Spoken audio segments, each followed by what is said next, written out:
Hi ಎಲ್ರಿಗೂ ನಮಸ್ಕಾರ. Welcome to my channel. ಎಲ್ಲರೂ ಹೇಗಿದ್ದೀರಾ?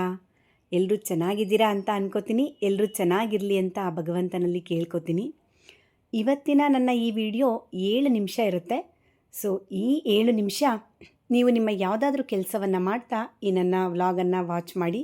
ಆ್ಯಸ್ ಯೂಶ್ವಲ್ ನಿಮ್ಮ ಸಮಯ ನನಗೋಸ್ಕರ ವೇಸ್ಟ್ ಆಗಬಾರ್ದು ಅನ್ನೋ ಉದ್ದೇಶದಿಂದ ಹಬ್ಬ ಹತ್ತಿರ ಬರ್ತಾ ಇರೋದ್ರಿಂದ ಮನೇನ ನನ್ನ ಈ ಪುಟ್ಟು ಅರಮನೆನ ಕ್ಲೀನ್ ಮಾಡೋ ಕೆಲಸನ ಸ್ಟಾರ್ಟ್ ಮಾಡ್ಕೊಂಡಿದ್ದೀನಿ. ನಾನಂತೂ ಹಬ್ಬಗಳ ಹತ್ತಿರ ಬಂತು ಅಂದರೆ ಒಂದೇ ದಿವಸ ಇಡೀ ಮನೇನ ಕ್ಲೀನ್ ಮಾಡ್ಕೊಳ್ಳೋಕ್ಕೆ ಇಟ್ಕೊಳ್ಳೋದೇ ಇಲ್ಲ. ಯಾಕೆಂದರೆ ವರ್ಕಿಂಗ್ ವುಮೆನ್ಸ್ಗೆ ಅದು ತುಂಬಾ ಟಫ್ ಟಾಸ್ಕ್ ಆಗಿಬಿಡುತ್ತೆ. ಹಂಗಾಗಿ ಇನ್ನೂ ಒಂದು ವಾರ ಹಬ್ಬ ಇದೆ ಅನ್ನೋವಾಗಲೇ ಪ್ರತಿ ದಿವಸ ಒಂದೊಂದು ಪಾರ್ಟನ್ನು ಕ್ಲೀನ್ ಮಾಡ್ತಾ ಬರ್ತೀನಿ. ಹಾಗೆ ಇವತ್ತಿನ ವ್ಲಾಗಲ್ಲಿ ನಾನು ನನ್ನ ಪೂಜಾ ರೂಮನ್ನು ಡೀಪ್ ಕ್ಲೀನ್ ಮಾಡ್ತಾ ಇದ್ದೀನಿ. ಎಲ್ಲ ಹೆಣ್ಮಕ್ಳಿಗೂ ಹಾಗೆ ಹಬ್ಬ ಅಂದರೆ ತುಂಬ ಸಡಗರ ಸಂಭ್ರಮ ಎಷ್ಟಿರುತ್ತೆ ಅಂದರೆ ಅದರಲ್ಲಿ ಅರ್ಧಕ್ಕರ್ಧ ಮನೆ ಕೆಲಸ ಮಾಡೋದ್ರಲ್ಲೇ ಕಳೆದೋಗ್ಬಿಡ್ತೀವಿ. ಹಬ್ಬಗಳು ಮಾಡೋದು, ಮನೆ ಕ್ಲೀನ್ ಮಾಡ್ಕೊಳ್ಳೋದು, ಇದೇ ನಮಗೆ ಸಡಗರ ಸಂಭ್ರಮ ಆಗಿಬಿಟ್ಟಿರುತ್ತೆ. ಸೊ ನಾನು ಇವಾಗ ಹಬ್ಬ ಹತ್ರ ಬರ್ತಾ ಇರೋದ್ರಿಂದ ಪೂಜಾ ರೂಮನ್ನು ಕ್ಲೀನ್ ಮಾಡ್ತಾ ನಿಮ್ಮ ಜೊತೆ ಕೆಲವೊಂದು ವಿಷಯಗಳನ್ನು ಮಾತಾಡಬೇಕು ಅಂತ ಅನ್ನಿಸ್ತು. ಯಾಕೆಂದರೆ ನನಗೆ ಅನಿಸಿದ್ದು, ಮೋಸ್ಟ್ಲಿ ಈ ಥರ ಯಾರಿಗಾದರೂ ಅನಿಸಿದ್ಯೇನೋ ಗೊತ್ತಿಲ್ಲ, ಬಟ್ ಆದರೂ ವಿಚಾರಗಳನ್ನು ಮಾತಾಡ್ತಾ ಕೆಲಸ ಮಾಡೋಣ. ಏನಪ್ಪ ಅಂದರೆ ಈ ಭಗವಂತನ ಸೃಷ್ಟಿ ಅನ್ನೋದು ಎಷ್ಟು ಅದ್ಭುತವಾಗಿರುತ್ತೆ ಅಂತಂದರೆ ನಿಜಕ್ಕೂ ನಮ್ಮ ಆಲೋಚನೆಗೆ ನಿಲ್ಕಲ್ಲ, ಅಷ್ಟು ಅದ್ಭುತವಾಗಿ ಇರುತ್ತೆ. ಯಾಕೆ ಈ ಮಾತನ್ನು ಹೇಳ್ತಾ ಇದ್ದೀನಿ ಅಂದರೆ, ಈ ಮನೆ ಕೆಲಸ ಮಾಡ್ತಾ ಮಾಡ್ತಾ ನನಗೊಂದು ಥಾಟ್ ಬಂತು.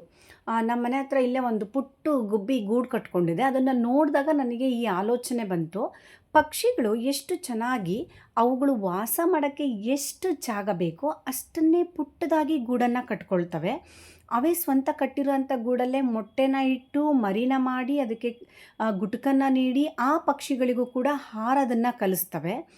ಅವು ನೋಡಿ ಆ ಪಕ್ಷಿಗಳು ಹೆಂಗಪ್ಪ ಬದುಕುತ್ತೆ ಅಂದರೆ, ನಿಜಕ್ಕೂ ಭಗವಂತನ ಸೃಷ್ಟಿ ಹೇಗಿರುತ್ತೆ ಅಂದರೆ ಅವಕ್ಕೆ ಎಷ್ಟು ಬೇಕೋ ಅಷ್ಟೇ ಗೂಡು ಕಟ್ಕೋತವೆ. ಆದರೆ ನಾವಿದ್ದೀವಲ್ಲ, ಇರೋ ಒಬ್ಬರು ಇಬ್ಬರು 3 ಜನಕ್ಕೆ ದೊಡ್ಡ ದೊಡ್ಡ ಮನೆಗಳನ್ನ ಕಟ್ಕೊಂಬಿಟ್ಟು ಮತ್ತೆ ಅದನ್ನು ಕ್ಲೀನ್ ಮಾಡೋಕ್ಕಾಗದೆ ಆ ಕೆಲಸದವ್ರಿಗೆ ಹೇಳಿ ಅವ್ರು ನೀಟಾಗಿ ಮಾಡಿಲ್ಲ ಅಂತ ನೋವು ಮಾಡಿಕೊಂಡು ಮನೇಲಿರೋರು ಎಲ್ಲರೂ ಕೆಲಸ ಮಾಡ್ತಿಲ್ವಲ್ಲ, ಎಲ್ಲರೂ ಹರಡ್ತಿದ್ದಾರೆ, ಹಾಗೆ ಹೀಗೆ ಅಂತ ಈಗೆಲ್ಲ ಆಲೋಚನೆಗಳನ್ನು ಮಾಡಿ ನಮಗೆ ನಾವೇ ಟೆನ್ಷನ್ ಮಾಡ್ಕೋತೀವಿ.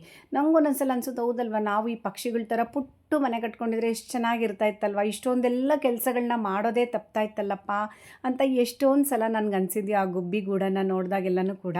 ಆಮೇಲೆ ನೋಡಿ ಆ ಗುಬ್ಬಿ ಏನು ಮಾಡುತ್ತೆ ಅಂದರೆ, ಮರಿಗೆ ರೆಕ್ಕೆ ಬಂದಮೇಲೆ ಸ್ವಲ್ಪ ಸ್ವಲ್ಪ ಹಾರೋಕ್ಕೆ ಸ್ಟಾರ್ಟ್ ಮಾಡ್ತದು. ನಮ್ಮನೆ ಕಾಂಪೌಂಡ್ ಮೇಲೆಲ್ಲನೂ ಕೂಡ ಕೂರ್ತಾಯಿತ್ತು, ಹಾರ್ಕೊಂಡು ಹೋಗ್ತಾಯಿತ್ತು, ಸ್ವಲ್ಪ ಸ್ವಲ್ಪ ದೂರ ಹಾರ್ತಾಯಿತ್ತು, ಕೂರ್ತಾಯಿತ್ತು, ಹಿಂಗೆಲ್ಲ ಮಾಡಿ ಹಂಗೆ ಜೊತೇಲಿ ಕರ್ಕೊಂಡು ಹೋಗೋದು, ಅವರಮ್ಮ ಮತ್ತೆ ಬರೋದು. ಎಷ್ಟು ಚೆನ್ನಾಗಿ ಹಾರೋದನ್ನು ಕಲಿಸ್ತು. ಹಾರೋದನ್ನು ಕಲಿಸಿದ ತಕ್ಷಣ ಆ ಮರಿಗೆ ಮತ್ತೆ ಗುಟ್ಕನ್ನು ತಂದ್ಕೊಡೋದನ್ನು ನಿಲ್ಲಿಸ್ಬಿಡ್ತು ಅಮ್ಮ ಗುಬ್ಬಿ. ಅವಾಗೇನಾಯಿತು, ಆ ಮರಿ ತಾನಾಗೇ ಆಹಾರನ ಹುಡ್ಕೊಂಡು ಹೋಗೋದು, ಆಹಾರನೆಲ್ಲ ಸಂಗ್ರಹ ಮಾಡೋದು, ಮತ್ತು ಅದು ಎಲ್ಲೋಯ್ತೋ ಗೊತ್ತಿಲ್ಲ, ಮತ್ತು ಆ ಗುಬ್ಬಿ ಮರಿ ವಾಪಸ್ ಬರಲೇ ಇಲ್ಲ. ಸೊ ಆದರೆ ನಾವೇನು ಮಾಡ್ತೀವಪ್ಪ, ಮಕ್ಕಳು ದೊಡ್ಡವರಾದ್ರೂ ಅವ್ರನ್ನ ಚಿಕ್ಕ ಮಕ್ಕಳು ಥರನೇ ಟ್ರೀಟ್ ಮಾಡ್ತಾ ಎಲ್ಲ ಕೆಲಸಗಳನ್ನು ನಮ್ಮ ತಲೆ ಮೇಲೆ ಹಾಕ್ಕೊಂಡು ಎಷ್ಟೆಲ್ಲ ಸ್ಟ್ರೈನ್ ಮಾಡ್ಕೋತೀವಲ್ವ, ನಾವು ಯಾಕೆ ಈ ಥರ ಪಕ್ಷಿಗಳ ಥರ ಬದುಕ್ತಾ ಇಲ್ಲ ಅಂತ ಅನಿಸ್ಬಿಡುತ್ತೆ.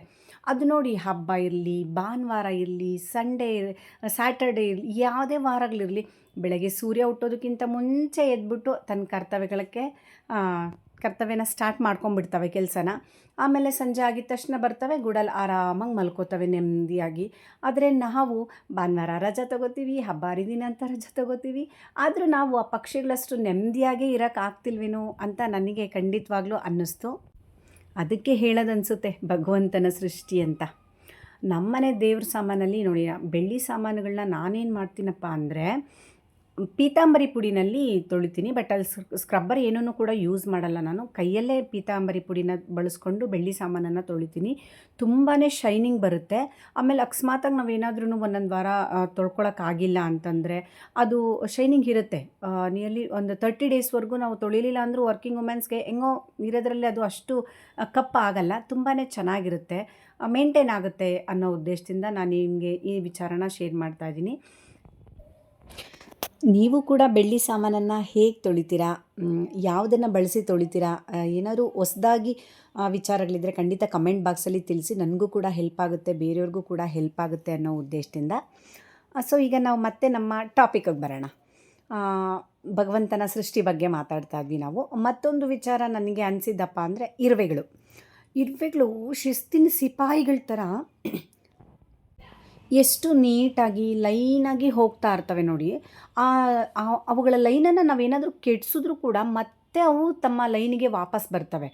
ಆದರೆ ಅವಕ್ಕೆಷ್ಟು ಮೆದುಳಿರುತ್ತೆ, ಅವು ನೋಡೋದಕ್ಕೆ ಎಷ್ಟು ಪುಟ್ಟದಾಗಿರುತ್ತಲ್ವಾ, ಅದರಲ್ಲಿ ಎಷ್ಟು ಆಲೋಚನೆಗಳಿರುತ್ತೆ ನೋಡಿ. ಮಳೆಗಾಲಕ್ಕೆ ನಮಗೆ ಹೊರಗಡೆ ಬಂದು ಆಹಾರನ ಶೇಖರಣೆ ಮಾಡೋಕ್ಕಾಗಲ್ಲ ಅಂತ ಬೇಸಿಗೆನಲ್ಲೇ ತಮಗೆ ಸಾಕಷ್ಟು ಆಹಾರವನ್ನು ತಗೊಂಡೋಗಿ ಅವುಗಳ ಗೂಡಲ್ಲಿ ಶೇಖರಣೆ ಮಾಡಿಟ್ಕೊಳ್ತವೆ.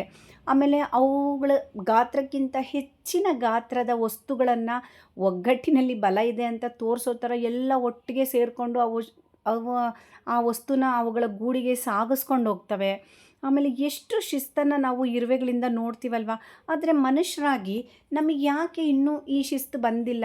ಯಾಕಪ್ಪ ಈ ಮಾತು ಹೇಳ್ತಿದ್ದೀನಿ ಅಂದರೆ, ನಾವು ಎಷ್ಟೊಂದು ಕಡೆ ನೋಡಿದ್ದೀವಿ, ಲೈನಾಗಿ ಹೋಗ್ದೇ ಎಷ್ಟೋ ಜನ ಕಾಲು ತುಳಿತಕ್ಕೆ ಒಳಗಾಗಿ ಸತ್ತೋದ್ರು ಅಂತ ನಾವೆಲ್ಲ ನ್ಯೂಸಲ್ಲೆಲ್ಲ ನೋಡಿದ್ದೀವಿ.